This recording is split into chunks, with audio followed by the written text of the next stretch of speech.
my first time out since getting back from Australia. It's currently just about the British summertime. It's cold, it's wet, it's overcast, and I'm here to try and get some macro photos, and in particular, try out a new technique. So come with me.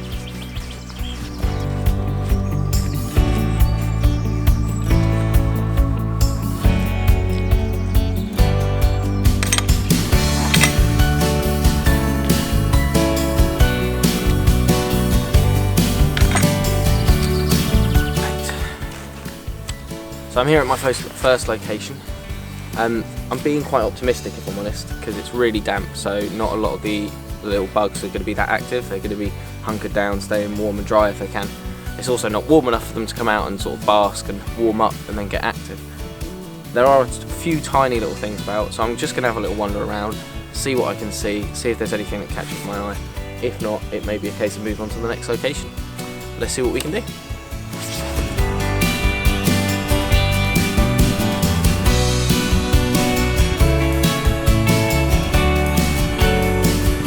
So far all I've managed to find is a really colourful looking snail just on this log here. It's round the back of the log, so I've set up the tripod with the arm going right over and looking down, so it looks like you're level with the snail. Other than that, there's not much about it at the moment, but I'm going to keep persevering. So I set up and I attempted the new technique. The technique that I'm on about is something called focus stacking. So what you do is you take a series of shots with a really thin depth of field, so a really small bit of area in focus, and then you stack them together. So you take one frame and you take photo, photo, photo, photo, photo, photo, and then you stack them all together. And then all those different areas of focus come together to create one clean looking photo. It means that in scenarios where the depth of field is really small, like with macro shots, you can get the whole bug in focus, but still with a nice blurred background. That's the plan anyway. I haven't actually done it successfully yet. It'll all depend on when I edit it back home, whether it's worked or not. But we might have a couple of shots if not. Anyway, I'm going to carry on having a look around because I've seen a couple of grasshoppers, so I'm going to try and do something with them. But it's not a complete waste of the day, which is nice. So let's get going. So it just goes to show that patience is always key with wildlife.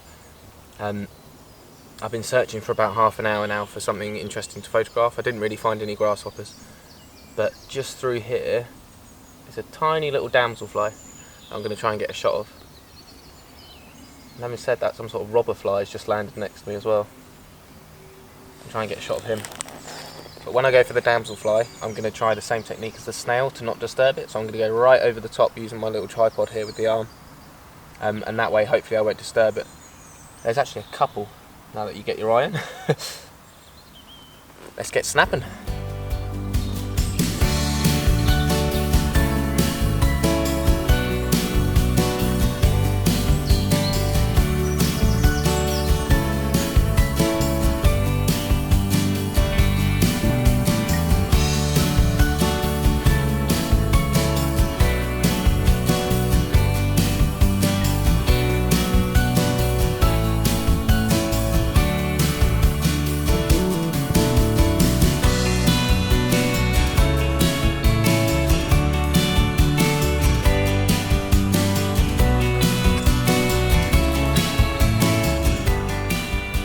I must be really starting to get my eye in. I've just spotted another red damselfly just here. Check him out.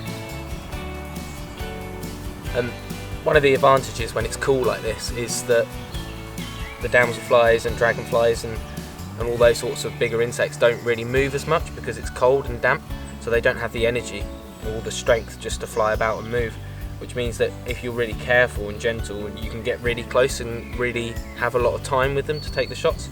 You can see this guy's got a little bit of dew on his wings, so he'll probably have to dry out fully before he can fly, really. I am being eaten alive though, so I'm not sure how much longer I can hold on, but there's midges all over my face. I'm sure I'm going to have tons of mozzie bites as well, but I'm going to try and get a few snaps of this guy and then see what else we can find. So I've just been having lots of fun with that red damselfly that I was talking about. It's landed on top of this bracken and there's a break in the forest behind it, which is creating this almost perfect circle of white bokeh or blurred out background. So I've got the dragonfly positioned in the centre of that white circle to really highlight it in the frame. I've not really done this before, but I think it's working quite well, and I'm using a tiny bit of focus stacking to make sure the wings are completely sharp as well as the head. I've had a play around with it, but I think it's a shot I quite like. I think I'm going to end the day on a high note. So I hope you enjoyed today's episode, and I'll see you next time.